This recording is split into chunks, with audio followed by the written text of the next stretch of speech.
Hello and welcome humanoids to another episode of the Two Left Feet, the Unofficial Labour Party Podcast. And welcome to this matrimonious affair, this marriage of political wills with your host here, Dafydd Vaughan, that's me, and your the marriage counsellor, the person who's your friendly local neighbourhood counsellor, the person who gives matrimonial guidance, a coupling of sorts. He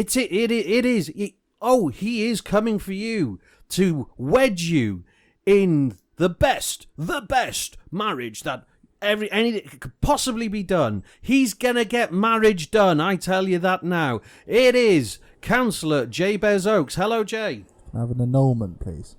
Oh,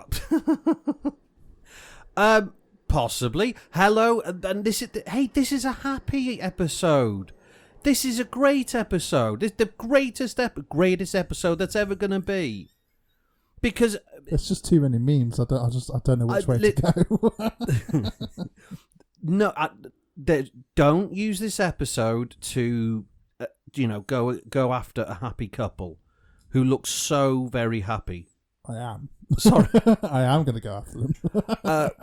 Well, maybe him. Yes. Yes, so listeners, hello and welcome to another episode of the Two Left Feet, the Unofficial Labour Party Podcast. We are unfortunately a day late. That, by the way, is not my fault. That is the co-host here, the co-host with the most, not the loving litigation, you hate me saying that, but the like I said, the friendly local neighbourhood counsellor. He unfortunately had commitment issues.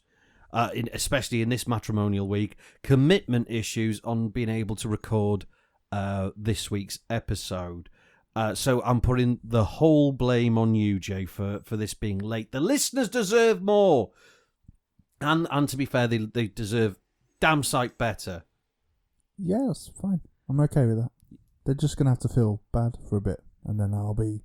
They've gone a further 24 hours without listening to your dulcet tones. And they'll be okay. It's going to be fine, guys.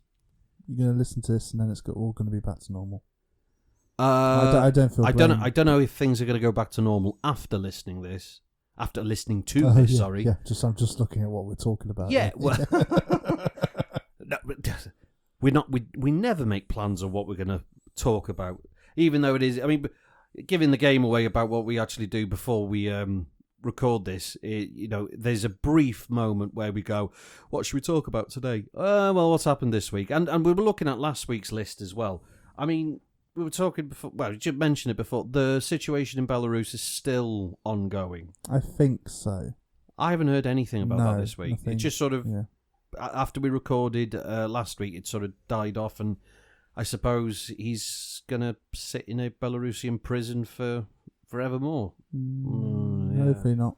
The pressure did mount up from Europe and other countries. It did mount up, but again, with diplomacy, they do that bit, and then there's a gap, and then something happens. Yeah.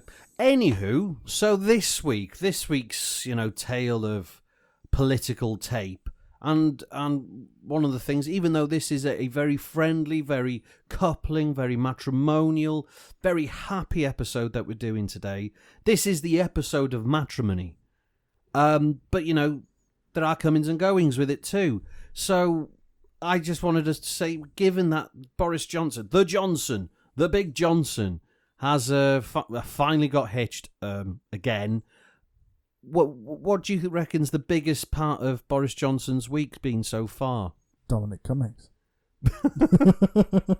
What? I'm surprised he wasn't best man. What? I don't. Or Matt Hancock, one of them. Oh, Christ. Or that journalist he had beaten up or whatever. No, he didn't have beaten up. Sorry, can I just clarify? He did not have beaten up. Allegedly. Allegedly may have asked someone to beat her. I haven't been keeping up with this news story. I've heard the results of it. Have you not watched the 7 hours of committee hearings like I have, Dav? Funny enough, I haven't had time because I watched it to fall asleep. As it happened this past weekend, it's been a very busy bank holiday, especially for those of us who are working again. Pardon me for blowing. For those of us who are working again. Yeah. Oh God, I've got to. Right, Jake, stop. Right, that's 2 edits I've got to do there to stop. And now you can't because you referred to it. No. Oh no. Shut up. No. It's. I've had, like I said, I've had a busy bank holiday. For people who are working again, I've not been able to or have the time or the patience to deal with the stupidity that seems to be coming out of the Westminster bubble yet again. Because correct me if I'm wrong, what I took from it was Dominic Cummings is saying things 3-4 years on about things that we already knew. But now it's suddenly a massive news story and people are now going, oh my gosh, is Boris Johnson like that? When this is old news to many of us. It is old news. It's talking about things that happened in the last year. It's talking about things that happened in the last year. And is that the last year of Cummings or the last 12 months that's just been? The last year's the last since he left. Yeah, because he left, what, October time? Yeah. October. So we're talking run up to the general election, the months after, and then the whole COVID deal. Yeah. With how, they responded in a positive and upbeat and optimistic manner by telling everyone that many of you will die. Yes. Yeah, and of course then, taking that on board and then travelling up, was it 500 miles round trip to go see a castle and get their eyes tested? Interestingly, that wasn't covered as much this time. Wasn't it? No, it wasn't. What? But he stuck to his story, which was absolutely shocking. It was just... It was right at the end as well. I'd watched the whole thing. Furious by the end. And then they asked him that question. I'm like, surely he's going to roll back a little bit. And do you know what his claim is? And it might be true. Go on. He had to go up north because of national security concerns. What possible? And the reason the police interviewed him was because of national security concerns. What? Well, that... I had a brain aneurysm. Right, hang on. He had to travel with his mum and kids, his wife and kids. Yeah, kid or kids? One kid, I think. One kid, is it? Mm-hmm. He had to travel from London to Durham to then visit a castle. Yeah. To go to Specsavers, or was that just not? Oh no, that was you made. That was a me. To then go to a castle to test his eyesight, because that was the excuse. He stuck to that story. He stuck to that bit. Yeah. What the? He stuck to that. They said, "Why did you do that?" And he went, "Because I did." Like, and they just didn't push him on it at all. Because they did it right at the end after 6 hours of utter madness. They were just like, "Oh, that's fine then." What that? They all wanted to go home. You know when you go to a really long, Labour meeting. Yeah, a Labour meeting, and then a really important thing happens a really important topic happens at the end, but everyone's just so tired they just agree to it. Yeah. It was like that. It was insane. After the 6 hour, basically the whole concept of him going up to which castle was it? Was it Durham? Bernard Castle. Mm. So that was the least maddening and silly thing that was stated in 6 hours. What could have possibly made that being a tiny glimpse of or an insignificant point to make at the end? What came before that? Basically, how the structure of the top of our executive does not function as a government. Again, that's just saying something that most of us have figured out. No, of course. No, well, again, it's most of us, most of our bubble, perhaps. Possibly, but I really feel there's some people. Half intelligent people can look at what's going on then going. Yeah, but how many of those people say Boris did the best he could or did a good job? And this categorically, if he's telling the truth, categorically demonstrates that he does not do a good job. No, I'd say the civil service does a good job. Yeah. I think I'd give them the credit on a lot of this.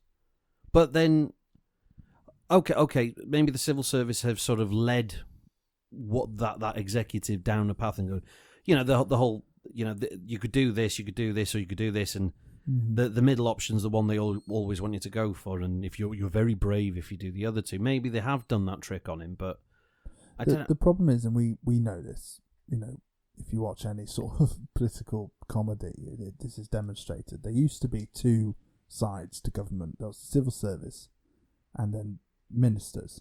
Yeah, chosen by Parliament or whatever. And now there's a third one, SPADs.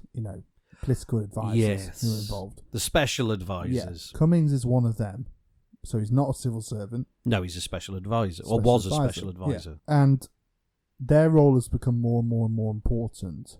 Do you know, just on the point of SPADs, do you know I found something out the other day? It was a few days ago that I'd been told. Norman Lamont, do you remember him? Yes, Chancellor during the ECR debacle. Correct, where they had to... European currency. Yeah, and the UK had to withdraw from it because of inflation and everything. Do you know who his SPAD was at the time? It's not Mandelson. David Cameron. Oh, really? Yeah. Yes, because... Go on, how do you know? Because I saw a clip of the point where Norman Lamont had to come out onto the street and say, because of blah, blah, blah and everything, we've had to remove ourselves from the... Was it economic monetary... The currency exchange rate. Yeah, the exchange, that's it. And then standing in the background was David Cameron in his youthful pig... And you know... Sort of... the pig grin on it. No, he did. No, everyone says he did it. Allegedly. Yeah. And there was another... Oh, what was his name? Oh... There's been a lot of SPADs who have then gone on to become... Giles Brandwidth. He was a SPAD as well, on the same day. Was he? Yes. He said it on Have I Got News For You once. Yeah.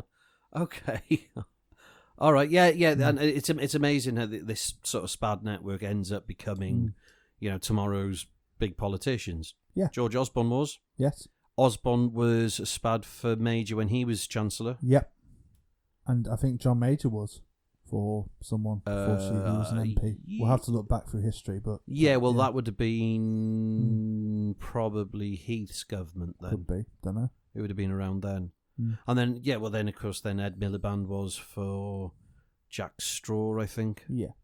And then blah, blah, but, Yeah, well, carry on. Gordon Brown's camp. Yes, he was Gordon Brown's SPAD, yes. Yeah. Oh, and Ed Balls as well. Was he? Yeah, sure. I love that name. Ed Balls? Yeah. Why do you love that name? It's just Balls. Ed. Balls. Ed. Balls. Okay. Yes, so you were saying about Dominic Cummings and him being a SPAD and... Yeah, so the structure of government at the top is now ministers, civil servants and SPADs, right? Right. So that means they can all just blame each other for different things. Yes. Right? And this seems to be what happened. So the Prime Minister was categorically against lockdowns. So he said... Yes. And after the first lockdown, when they said we need to go into a second lockdown, he was saying, no, I shouldn't have gone into the first lockdown. I'm not going to let you guys put me into a second. Yes. And that was, the civil service didn't have a plan for the lockdown. They didn't.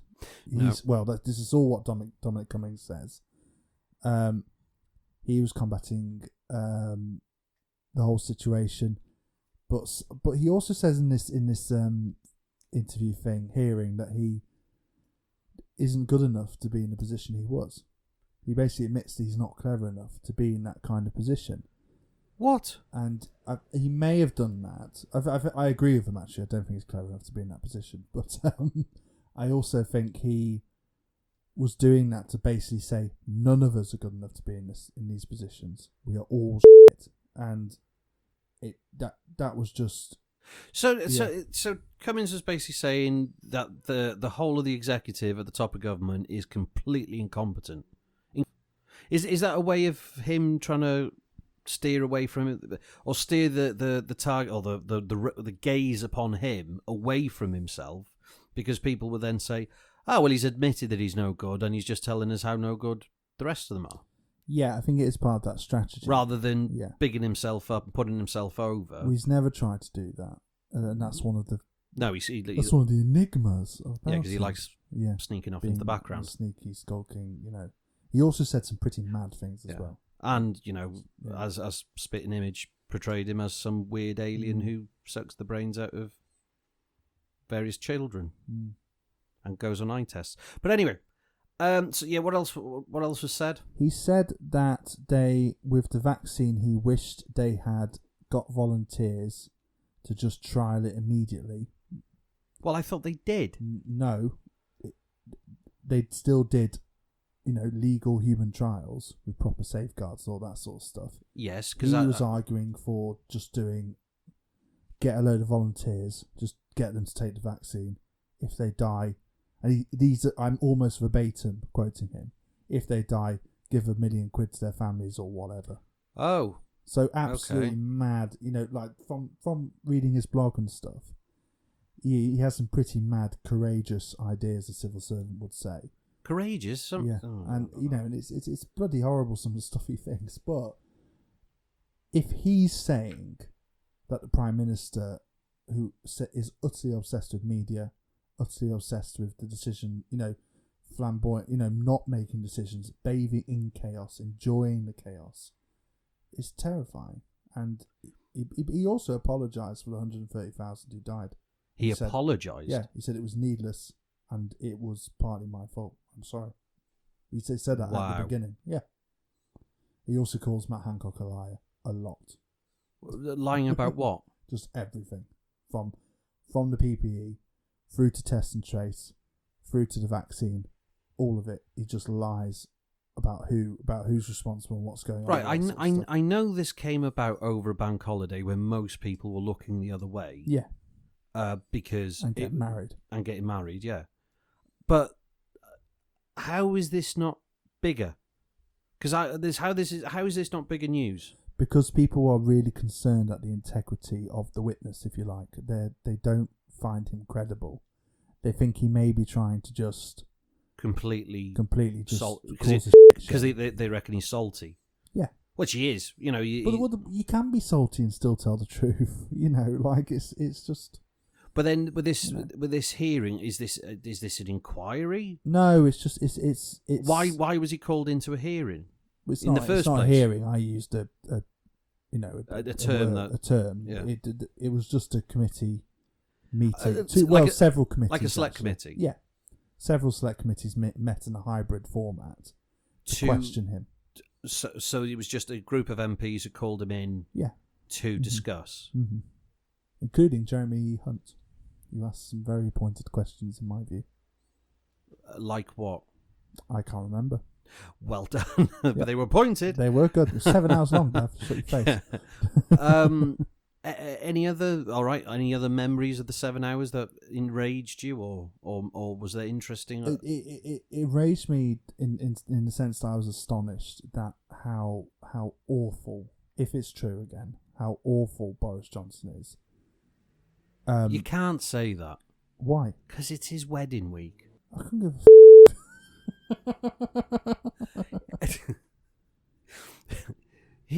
This is the happiest time of his life ever. So far. Well, he's got married. He's never done that before. Except when he's done that. Oh, except for the times that he has done that. Oh, yeah, I forgot about that. You can. I'm just astonished. This is the thing. Like I said at the beginning of the show, is I haven't had the time to bother looking at any of this. As most people, you've either been working this past week, bank holiday weekend, or you've been enjoying it, and hopefully most of you've been enjoying it. But it seems like this is sort of slipped under the radar. Are there any more days where they're questioning him? No, that's it now. Is this opening? Is that it? So this is not opening up into I further. think there's a huge political effort to try and get a big public inquiry. Yeah, because that's what this is about. Because I think him saying that the 130,000 people that they were needlessly died should open up a public inquiry now. Well, it will do, and we need to provide more and more pressure from these kind of events over time. Surely one of the political leaders can call for an inquiry. Oh. Well, what, Starmer? He has already. Yeah. Yeah, but then I thought that I can't remember. Is there a term that if a opposition leader does call for an inquiry, one has to be? No, there's no. It's all government controlled. This is the problem with government. It's the same with So, Matt Hancock was accused quite severely by Dominic Cummings, and that's he's coming to speak to the committee next. So that's going to be the next big show. Oh, he's been called in. Yeah, so he's been called in to have a word, and he was presumably at some point found to break the ministerial code. With what now? For having 20% in a company which he was appointed for. Yeah. That he appointed to give the PPE contract out to. So that was decided by Lord Gate, who also decided that Boris Johnson had not broken the ministerial code, although for the flat. Yes. Yeah, but he needed that flat, Jay. He needed that flat. Got to have it done. You got to have a brand new flat for your wedding day. I mean, if anything, I think there's a few people that would appreciate the fact that, seeing as he is the current sitting Prime Minister, and as a wedding gift, surely doing the flat up is perfectly okay. Don't you not think? No, it's fine to pay for the flat yourself, but he didn't. See, should he pay for the flat himself?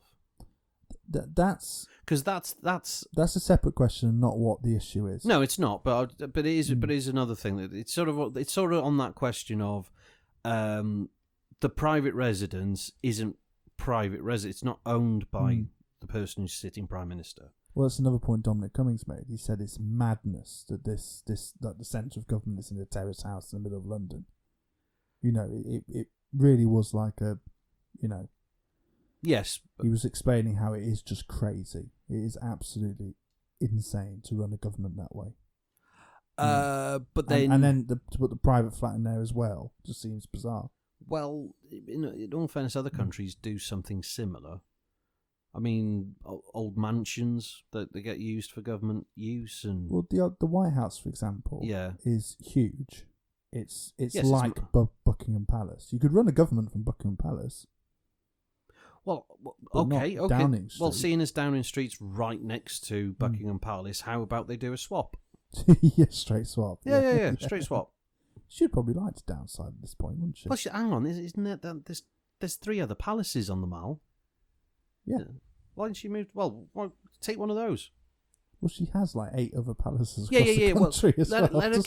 Let her keep Buckingham Palace and one of the other ones down the Mall. Yeah. Take one of those for government use. We seem to be getting sidetracked. Yes. Anyway, as you were saying. No, you just say. So you're saying that Matt Hancock is now being called up because he lied. Yeah. Allegedly. Boris Johnson supposedly. Isn't. Yeah. Boris Johnson didn't, even though it's dodgy. I couldn't care less about the flat. I really couldn't. No, but again, it's because it's being represented in the wrong way. The issue is not the fact whether he has to pay for his flat or not. It's because political donations were used to pay for the flat. Oh, I didn't know that. I thought it was public money. May have done. No, it was to do with the fact that there may have been illegal campaign spending again by the Tory party. Okay, that's the issue. But all the improvements to the flat belong to the public. No, it's a private flat. But belongs to a public servant. Yeah. So it's in the public estate. This is where it gets difficult. So all the money spent on it is actually... I can't answer that question. I mean, there's nothing they're going to... What are they going to do? Take the new bathroom out? Well, say he broke the ministerial code if he did. The problem is, the person who carried out the inquiry for the ministerial code was the previous private secretary to the Queen. Right. One of the top civil servants in the country. Part of the Golden Triangle, which is an interesting name. The Golden Triangle. Well, what's the Golden Triangle? It's the group. It's the 3 secretaries of top secretaries who are meant to guide government through a hung parliament and other issues where there's no prime minister in office. Right. So it's the cabinet secretary. Yeah. Principal private. The private secretary to the prime minister. Yeah. And the private secretary to the Queen. They're the Golden Triangle. Right. So he's an establishment figure, which is fine. You can have establishment figures running inquiries. But so established, so involved, so and trying to let the Prime Minister off. It's just ridiculous, right? It is that sort of yes, Prime Minister thing of, oh my God, will this ever get out? Oh my God, there's going to be who's going to be found out about the leaks? The leaks. Oh, don't worry, Prime Minister. There's going to be an inquiry. Oh, thank God. Yeah. Bury everything in an inquiry. Okay. Any other point to make on that? Because time's moving on, and I can't come back with anything. I'm just listening to you reporting on. Watch the highlights. You don't need to watch the whole thing, but watch the highlights of Dominic Cummings' hearings. I will have to have a watch, and I'm sure people listening to this who haven't listened or seen the proceedings. Try and understand how our government is working at the top and how insane that is. It is really. Well, okay, you say it's insane, but how? What parts are insane? So the fact that people who don't necessarily have government experience are in two sections of. So in the past, it was the civil service versus the ministers. Right. Well, it wasn't versus. Not it was versus, but back and forth. You can't do this because of this, or you should do this because of. So this. It's turned into a triangle. Yeah, but then that's not this government's fault. That is a developed. It's arguably Labour's fault. Yeah, I was going to say that's Blair, but because that was him bringing in Alistair Campbell, Mandelson. Well, Mandelson was an MP for Hartlepool, but. Yeah. But then there were that was the era of the SPADs coming in as well. Yes, but we're now talking about there were SPADs before then. There were, but they weren't as sort of widespread. But the problem we have now is that all of the safeguards are gone. So procurement laws were changed because of COVID. Various other safeguards were changed because of COVID. Yes, because it was an emergency and they could. Yeah. And the fact that the opposition leaders said they'd back the government. Yes, which is a huge mistake, which we've spoken about before, haven't we? The lack of opposition is dangerous at this point. The other notable thing from the other conclusion you can make from this is how, if you listen to what Cummings says about Boris Johnson, even if it's only half true, what on earth are we going to do next? Because the disaster's not over. We've just moved to the next part of it. Well, it's just what people voted for. They didn't vote for. Well, they voted for him. They did. We knew this. We knew this before going into the general election. We knew how he ran the London Mayor's office. We knew what he was like. We even had a reference from his former employer at the Observer, was it? Or was it the job he had before that? I can't remember. Who basically said, no, don't. Yeah. He's incompetent. Mm-hmm. So, I'm sorry, the public did know who they were voting for. They knew they were voting for this. Mm-hmm. So this is why I couldn't be bothered, to be honest, listening to it, because these are things we already knew. I think it's the way it's put. It's the fact that he was. It wasn't just this. This caused a 5-point drop in Tory opinion polls. Yes, but that amazes me as well. Why? Because it's you've told him. You've said this. You've made the points. You've said that they've done this. He's done this. He is like this. People who have given him references in previous employment say this about him. Be careful. Don't vote for him just because of a 3-line slogan. And they did. And they didn't listen. And then 18 months down the line, oh my God, he's done this. He's like this. He's. And I'm just going, well, hang on a minute. Everyone told you that 18 months ago. Why are you surprised now? Why is it now turning your opinion? I think the difference now is that before it was bungling. Before it was, oh, silly sod, ruffle hair. Silly bit. Yeah. Cummings has put it in the context of, no, he did know what he was doing. He enjoys the chaos, and he was prioritising the economy, and he was wanting to not knock down at all. He favoured the herd immunity throughout the entire pandemic, not just when it wasn't the old story we had, which was, there was a few weeks where they were all talking about herd immunity, and then they decided. No, he's wanted it all the way through. He was like, no, the economy's more important. You're not making me lock down again. Push it back, push it back, push it back. It's changed. From being incompetent to being malicious. Malicious, yeah. But is there an argument to say that without a strong economy, more people will suffer in the long run? We can have that argument, and I think Cummings does go into that, to be fair. But even if you look at all the data and everything, the lockdown more poor people will cause more poverty. More poverty will cause more illness. More illness will cause more sickness and death. Yes, but death also causes more poverty, and putting huge amounts of pressure on the NHS causing death doesn't. Long-term health. Well, death relieves stress on the NHS, surely. I think that. Sorry, that's an Alan Bastard thing, which I missed because I'm too young, I think. But yeah. What do you mean you're too young? Only a little. Naff off.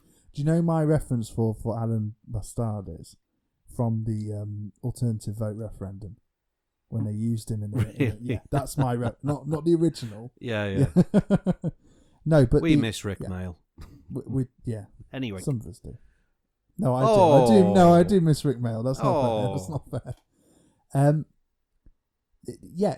You can have a bigger discussion about whether lockdowns were necessary or effective, or if the cost was worth the benefits. And Dominic Cummings, interestingly, does go into that a little bit, but it's, he went against almost every single expert, Boris Johnson, because he believed the economy should be prioritised. Now, you can say the economy is important, very different to say it's more important than everything else. Yeah.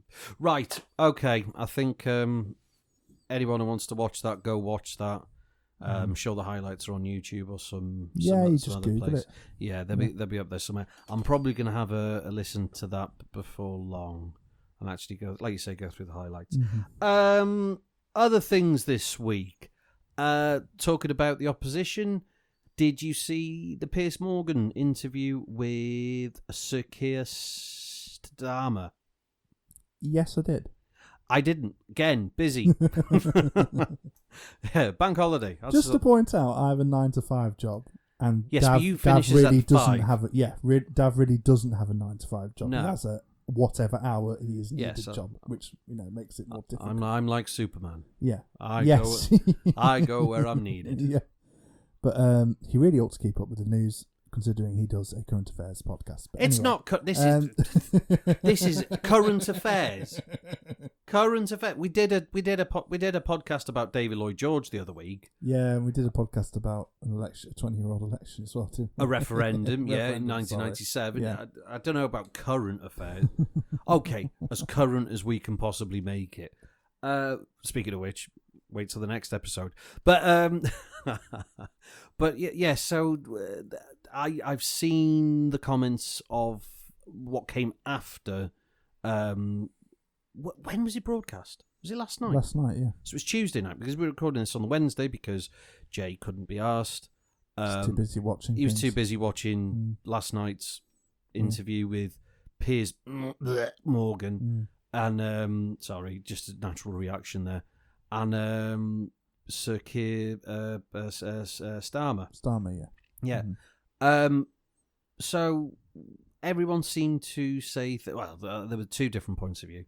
There was one point of view of, it was very, very heartbreaking. Some of the personal stories that he was retelling and reliving during the interview, and a lot of people felt that they made a connection with him over that.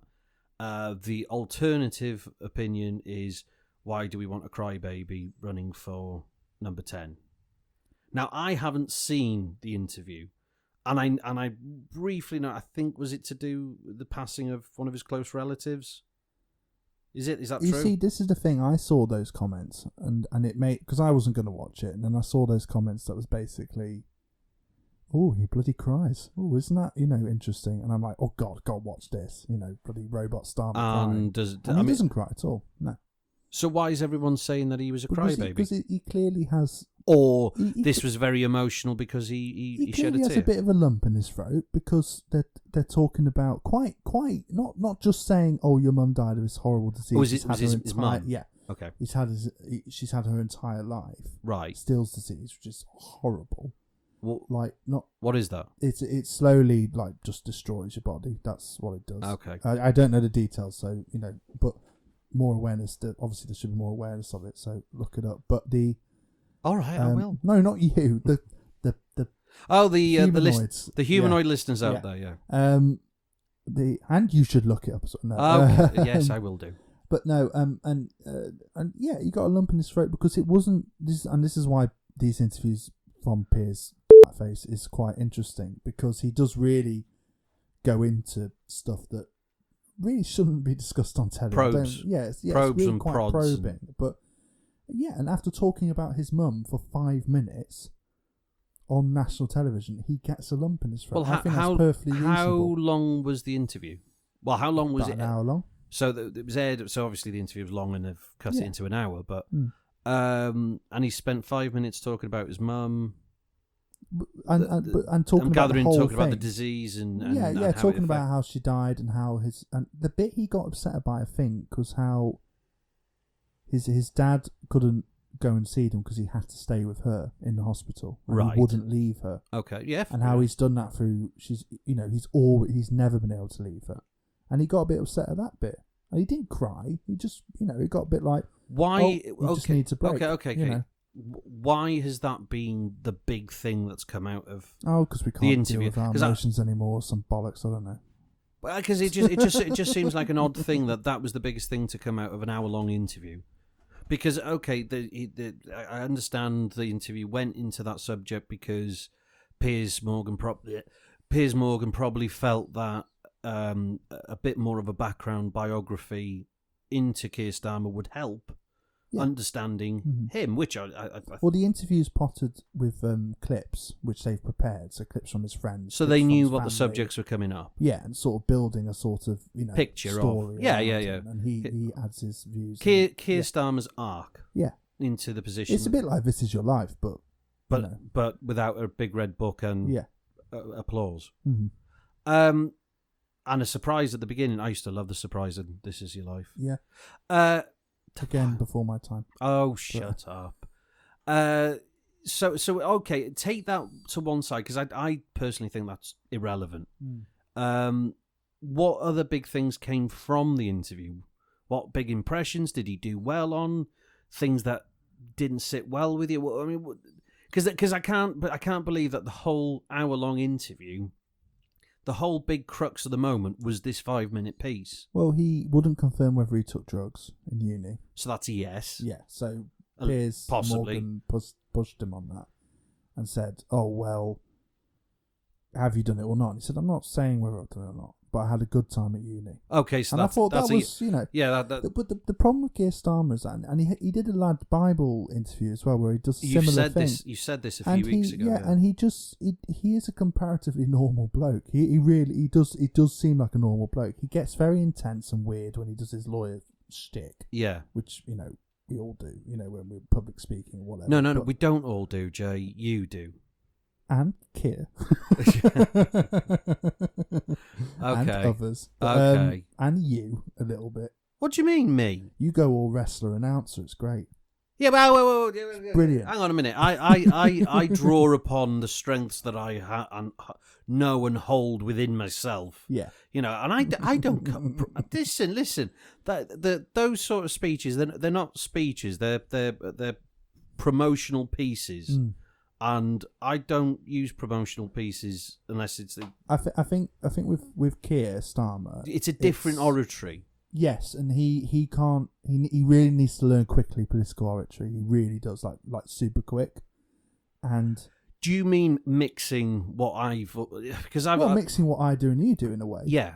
So mixing the promotional oratory. Hear it in the podcast, can't you? Sometimes, Because that's what I got taught to do. Because I mean, for those of you out there in humanoid land, a job that I've had is a professional wrestler. You're going to tell them what your name was, so they can look you up. No, God. You can find stuff. Yeah, but it was never me who recorded those YouTube videos. Anyway, it doesn't matter. But within that, you taught that there are certain points you need to make, so to sell the show. Yeah. Now, I've always said, like with Kier's, we talked about his horrific interview after the Hartlepool by-election. Yeah. Where he gave this horrific interview afterwards. It was where he was just repeating the same things over to the point where the interviewee was saying, well, this is your chance to say something, so say some, and then he goes, no, I don't want to. After talking for 6 minutes, saying nothing. Yeah. Whereas if he'd use a promotional oratory in terms of not spin, spin stupid. Because I think it would have been fine to spin in that situation because everyone knows you've lost anyway. Well, no, you've lost anyway. But no. If I was in that position, I would say we're going to come back stronger. Yeah. We're going to do this, we're going to do, and then say, and I will not rest until the day that I die, and until that day I'm going to make sure that every single voter in this country can trust me and make sure that their vote counts towards any time a Labour candidate comes forward before them. This is and you build it up in that way, that you show that you're angry and at the same time energized and motivated to go forward. Whereas he just took it as a massive. No, and I think you're right. Oh, hell. Well, that's what he did. He went.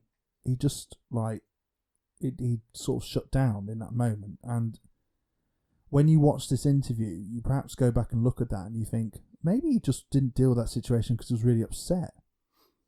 Really quite pissed off at the whole thing. Yes, but then don't put himself in front of a camera, though. No, just say, I'm going to leave it for a day. The way, I don't know. But he probably had some knobhead going, you need to talk to them, you need to go in front of the camera. You need to do it now. And he's like, no, because I'm really annoyed. But again, I will say this again, I've said this on different podcasts now. If he's got someone advising him to do stupid things like that, there is someone in that office who is a saboteur. Yeah. Because that's like the third or fourth thing since the beginning of the unforced errors, isn't it? It's like yes, So it's putting him out there, letting him swinging in the breeze, and knowing that he's not prepared or hasn't had enough time to be trained or prepare himself in that situation. Yeah. So someone's behind him, prodding him in the wrong direction, and deliberately too. Because that interview was awful. And okay, so maybe this interview is trying to recoup on the damage from that one. Because Hugh Edwards at the end of that interview said, well, it's obvious that he's quite stressed and after a bad night. And the broadcaster excusing the interviewee. But I wish in those situations they would just say, look, I'm really tired and this is a really crap result. And just say it. I wish they were more honest because, the danger we have now is we'll come back bigger and better. We'll come back. This is not this is not the end of it. This is going to make us stronger. And then really get into it because everyone who voted for him or in Hartlepool didn't turn up to vote want to hear him say, no, we are going to get stronger. This is what we're going to do. Yeah. And okay, here's the thing: did the interview with Piers talk about his political ambitions in terms of what he hopes to achieve if he were Prime Minister? No, they avoided that, and I think that's probably a good thing. Well, no, that's not a good thing. No, he should. Well, hang on, no. The whole point after the by-election was plenty of different members in the PLP or the membership that were saying there is no direction, there is nothing that we can stand behind as a policy. We don't know what the policy of this leader is. Mm-hmm. So if he's got an hour-long interview with Piers Morgan, he could have dedicated 10 minutes of it. The unfortunate thing he did was, I'm going to be listening all summer. That's what he said. And I just think that's such tosh, Listening exercises are fine. They're brilliant. It's the job of activists, not leaders. Yeah, but not the leader. Yeah. The leader, if anything, needs to push what policies that everyone's getting behind. This is he's saying that this is a new leadership. People want to see a new leadership in terms of what is the new sort of stance. Are we going? I don't know. This is the thing. There is nothing I can go apart from Welsh Labour, which I can do, but there is nothing from National Labour that I can say to someone in the street or in the pub or wherever to say what the Labour Party believes in. I have to rely on conference motions or Welsh Labour Party policies to get across what the Labour Party can possibly do, where the direction's going, and why it's important to vote for the Labour Party.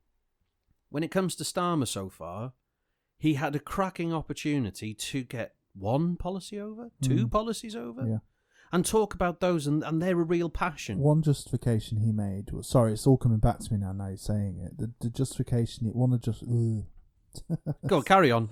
I'm not editing that out. That's fine. One of the justifications he made was that he's sort of been tied up because of the pandemic. And that annoys me as well, because... Right, I know what happened in the pandemic. I thought I was going to get angry at this podcast. So, everyone. Right. In that whole year of sitting in the living room, completing Netflix, I know I had enough time to do quite a lot of stuff. Most of the stuff was work stuff. I even started writing a book. I was that bored. I didn't do any podcasts because I didn't know how to use Skype to contact you. But I know that during that time, I had plenty of time to think about the things that I wanted to achieve. I've got, and hopefully now things are opening up. Some of the things that I'd thought about, I can then go on and move and achieve and work upon. I know I'm not the only one in that situation. I know I've seen people who have created businesses, started online businesses, started new hobbies, creative hobbies, everything to get them moving, to achieve something, whether it's business, financial, personal, hobby-wise, or just even spiritual development. Everyone spent that time making some improvement of themselves. And are you going to tell me that this fella, who has been in exactly the same position as everyone else, who has been blessed with so much time to be able to sit down and think, because there were no constituency meetings, there was no conferences, there was no surgeries, there was very little meetings going on in any part of Westminster, because obviously you can't have that many people in. It's all Zoom. He could have sat in his office all day, done all his Zoom meetings without the need to travel anywhere. Are you telling me that he had no time at all to think about two bloody policies that he wants to set the standard to and raise the flag against, to then be able to promote as soon as we come out? Yes. Well, thank you for that very insightful reply, Jay. Because... God damn it. Because Labour are... What? Hang on. No. This isn't... That was a... Labour are so scared now of doing Of anything. what? Of saying apology? Yes. Or believing in something? I think so. I'm not saying that's a good thing. I'm saying we need to come out of the thing fighting, but always. Why? Because the last manifesto had 1 million different policies in, so now we have none. No, I know, and that's one of the things. That is completely the section of the party which are associated with Kier Starmer are against the manifesto we put out in the last election. They're against the manifesto. Not the whole manifesto. They're not against the whole. Huge, but of course they will be. No, they're against private. They're against public nationalising the railways. Of course they will be. So Welsh Labour went and nationalised the railways. But Welsh Labour aren't. Since Mark Dreyfus took over, Welsh Labour are more in line with Cummings' policies than... Oh, sorry, I mentioned his name. No, don't mention his name. I'm going to have to bleep you out again. Yeah, the left... Again. The left... Have you bleeped me out before? Yes. I don't remember that. No, because you don't listen to these podcasts. I don't listen to them. No, because this is a family-friendly podcast, so every time we swear, I have to bleep us. The amount of people you're upset. Yeah, today. It's going to be continuous bleeps on this. I think... Yeah, you think? Therefore you are? It's the factional crap again, and it's people who don't... Oh, it's not factional. It's not factional, because I'll tell you, there are people who you would consider centrists who are actually quite disappointed in this fella. Because they believe... No, I'm not defending Starmer by saying it's factionalist. I'm saying... I don't think he has a faction. I think I think the people who support... Well, I don't know. I think that there's the two big factions. I hate and love them both equally, but they need... Both of them don't see him as their guy completely. Yeah. The centrists more so, they do see him more of their guy, but not completely, because even they're sort of waning, going, Oh, he could do a lot more here. He could do a lot more. I know the training wheels are still on, but it's been a year and a half now. The training wheels should start coming off. He should, and especially all that time that he could have trained up and skilled up as a leader of the opposition. Just hold the fucking government to. I'm swearing again. Hold the government to account. It's not hard. And he hasn't done that either. But then the thing is, I think the advice he's taken is that sometimes if you pick at the government for everything they do, you're just seen as this. But he didn't do that. He's not done it at all. He's not done it at all. And the problem with that, and this goes back to my view, there's people at the top of the Labour Party who are too scared to do anything at the moment. And they need to decide that we're against what this government's doing completely, and they're not. No, yeah. I mean, even not completely. I mean, I understand that something you can't be completely against every single decision someone makes. Yeah. Because we've spoken about this in the past. Some people, you never 100% agree with everyone, but you never 100% disagree with everyone. No. So I get the fact that... I guarantee I speak to a lot of people. I speak to a lot of people. I speak to a lot of people. Yes. I've never found someone who I completely disagree with. Ever. I can find something I agree with them on. No, even electricians that we know. There are, oh yeah, even some things that he says you might agree with. I do. Yeah. Occasionally. Can't remember any at the moment. No, not off the top of my head either. Right. Okay. So that was the interview. Overall, was it a good interview? Bad interview? Did he come out positive? Did it harm him? When he's not talking about the Labour Party, he does really well. Wow. That's right, hang on. That's not answered my question either. Did he come off well? He came off really well, I think. Do you see people... There's a few bits where he talks about the Labour Party, and I just think you yeah, but is that from your position, not from the general public? It might be from my position, which I accept. But from the general public's position, is that things... Did he say things that the general public might want to hear? I think so. Which was? I'm going to be listening more. I understand I've been a bit He did. I think he basically was giving off that energy, but also he was really trying to say, I am just a normal person, and I don't... See, I don't like that either. Well, just not a normal No one person. wants a normal person in charge. I think... People want a superhero in charge. What he did... People want a strong person in charge. Yeah, and I think people want... the tribal leader in charge, the person who goes beyond, the strongest, the cleverest, the fastest, the wittiest. They're the people that you want to see in charge, and generally people are drawn to those people to be in charge. The tweet that most spoke to me about how that interview went actually was he showed himself to be the ordinary and the extraordinary. In certain fields he's worked in, he has done amazing things. He has been... he's made huge sweeping changes. He needs to do it in our party now, and I'm worried that didn't come across. In which case, I hope that he gets the right advice from the right people, or he surrounds himself with better people if he needs to. It's always the challenge. It's a challenge with C, and it was a challenge with it'll be a challenge with him as well. Right then, I think that's enough for this. Christ, we're nearly done an hour, and we only spoke about two things. Right then, so if you've enjoyed today's episode, are we finished with that subject as well before I close the show? What, the Cummings one?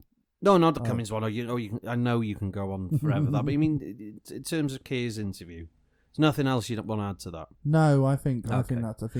But if you guys at home, you humanoids out there listening in, want to add to the conversation, you can get in touch. You can get in touch with us on email, which is labourpod@gmail.com, or there is Twitter and Facebook. It's @LabourPod. There's plenty of platforms that you can listen to us on now. Still not iPlayer, or what is it, iPodcasts or PodTunes or Podcast Connect or whatever it's called. We're still not on that, and if there's anyone out there who can help them, please do so. If you enjoy today's show, then obviously give us a like, maybe a share if you think we're worth it. Please think we're worth it. Subscribe even if you happen to have stumbled onto this podcast. I promise you will get better as things get a little bit more unrestricted as time goes on. We're also going to invite some guests onto the show, possibly, maybe some high hitters in the world of politics. I'm not too sure who that's going to be, but, if you're one of them, get in touch. So do subscribe and, of course, comment on our podcasts. And we do read everything. We try and read everything, especially on Twitter. Twitter, I get a blip that comes up. Ooh. What do they call it? A notification to say that someone's commented. So please do. And, of course, if you agree with me or disagree with Jay, by all means, let us know. There is no point doing this podcast where it's just us two rambling on when there's no involvement from everyone out there. Your opinions mean something, of course, because as Kier's shown us this week, we've got to listen more. But genuinely, because what we'll do is that if you do wish to comment on it, we'll read out your comments on air on the next available episode, and maybe possibly discuss your points as well. Any well-raised points are more than welcome. Please do, because I will keep talking until someone tells me to shut up. Yeah, it's usually me. But as Jay would say, this is a pod. This is meant to be just a nice discussion on a podcast for you to listen and enjoy in your own time. So if you are going to comment, then I encourage you to do so. But just remember, be kind as well, because as Jay would say, be kind. Because, the politics can divide people into every which way but Sunday. And sometimes, especially the rhetoric that you get on things like Facebook these days, it all turns into a you-me sort of attitude. It's them and us. And if you divide over a certain point, it seems like now you're mortal enemies. We're not. It doesn't matter if you're a left-winger, a right-winger, a centrist, or whoever you are. Your points and your views are welcome, unless you're completely, utterly screaming right wing, like someone I met this week, who I because of Jay. Do you want to tell that story next time? Because that's quite funny. No, it's not funny. Not funny at all. Before I thought you were going to say, whatever your opinions, whether they're right or left, I'll hate you anyway. Yeah, there's that too. There is that too. Right then, so that's us done for another week. So from me, your political host, my name's Dafydd Vaughan, by the way, because I've been forgetting to say that in previous episodes, and from your local friendly neighbourhood councillor, Cllr Jabez Oakes. Bye. We all say have a very good week, and we'll see you next week on the Two Left Feet, the Unofficial Labour Party Podcast. Bye bye, everybody.